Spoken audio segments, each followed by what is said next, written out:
Tapos, may home. Tapos, system. So, under ng system ay registration page. May sign in. Sign in. Okay? Tapos, under ng view, Ang ganda pa, di ba? meron tayong all records tsaka individual. Okay? So all in all, we have 1, 2, 3, 4, 5 pages. Okay? Nasundan? Yes, sir. Okay. So ngayon, every time that we're going to register, ang gagawin nyo, okay, so may requirement. So for example, customer ID, customer name na lang. Name, tapos email address, tapos let's say password. Yan. So kung tatlo yung i-register nyo, okay, pag nag-view kayo ng all records, kung meron kayong 5 na records, 5 yung makikita nyo, tama? So 5 yung makikita yung record. Ngayon, for you to work with this, okay, kasi nagsisave kayo ng data, okay, we're going to use array list. Okay?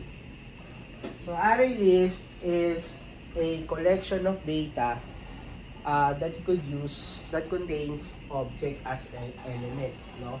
So yun yung ginagawa ng array list. So ito, automatic class, every time that we're going to use it, nag-expand yung index niya, unlike with array. Diba sa array, kunyari, nag-create ka ng array of integer. Okay? Tapos, ang size ng array mo is 20.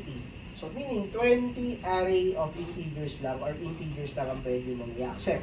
Tama? Dito, sa array list, every time that you're going to use it, nag-expand yung index niya. Automatic. Okay?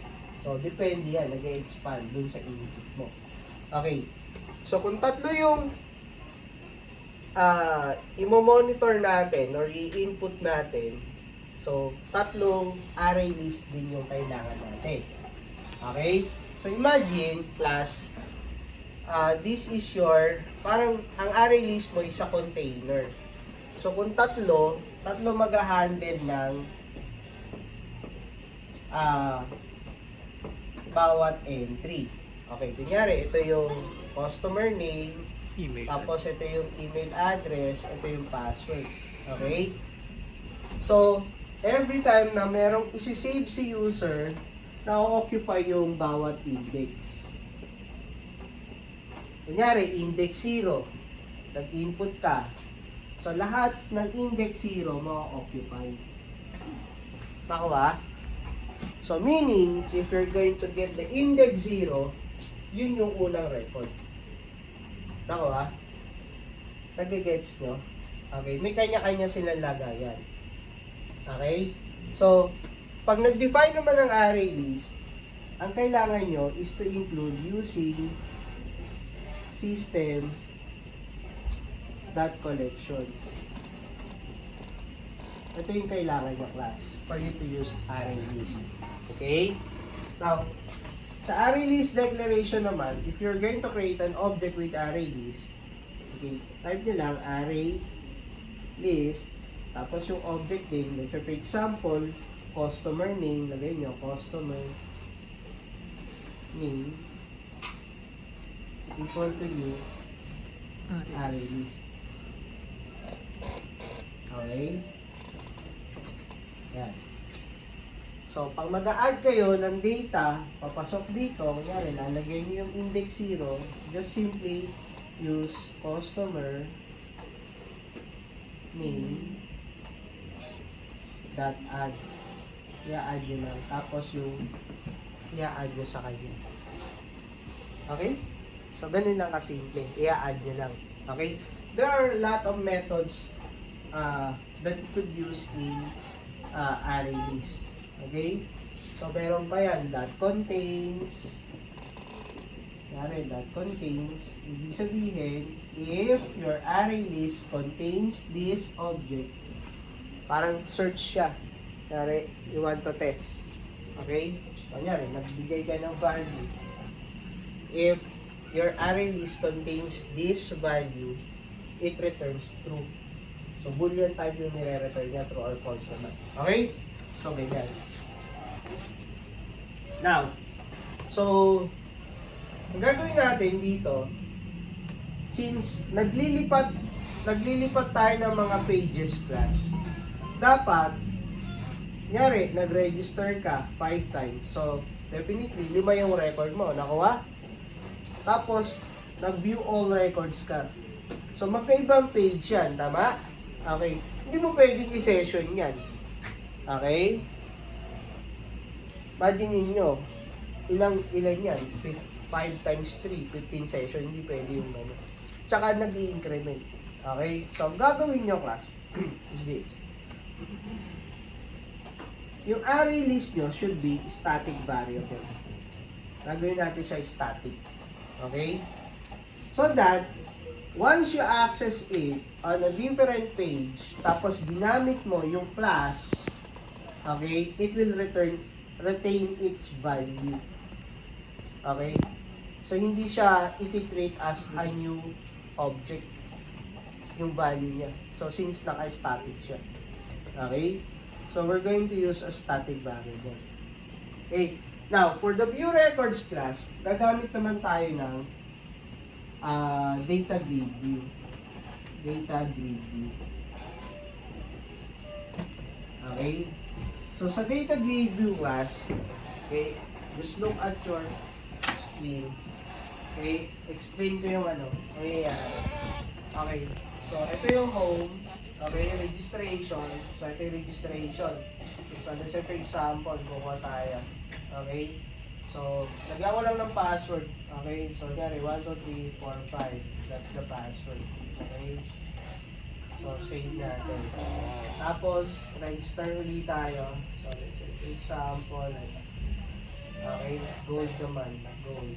Tapos, ASDF. ASDF. Yan. Save. So, view all records. Okay. So, meron na kasi akong in-input kanina ko series. Okay. So, this is a grid view. Ito, yung nakikita nyo. Okay? So, I'm going to explain the code. Okay.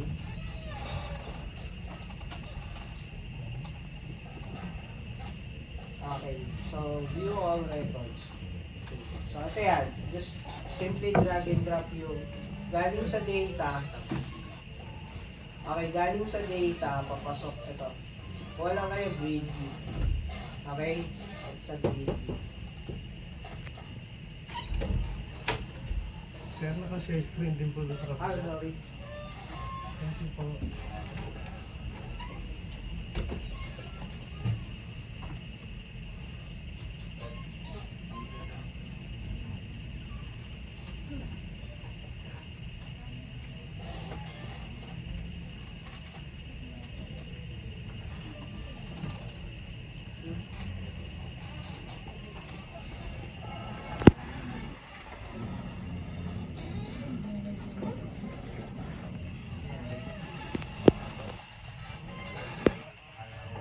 Okay.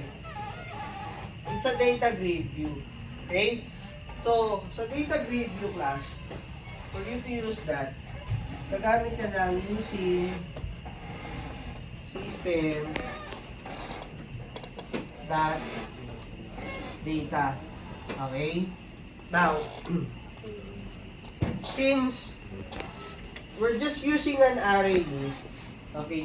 So, sa code natin class, yung data grid view natin, para ma-display yung corresponding header text. Okay? So, Diba ito, customer name or email address, customer name, tapos yung membership type, yun yung nandoon. Okay? So, we're going to create an object na data table. Data table. Okay?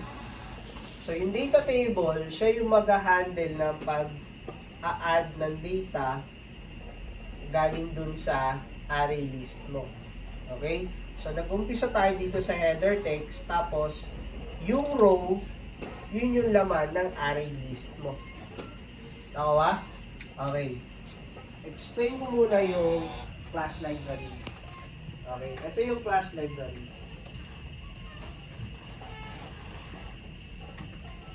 So, apat yung nakasave dyan. Yung apat na object. Okay, na array list. Username, client name, membership type, saka password nila. Now, Now, I created a method na ang ginagawa niya, nagsisave sa bawat array list. Ano yun? Using save record. Okay? Ito lang ginawa niya. Yan. Yan yun. Nakuha? Class? Okay. Tapos, pagdating dun sa registration, okay. So, sa registration,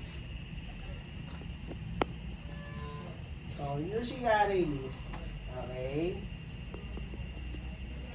So, sinisave ko lang yung record.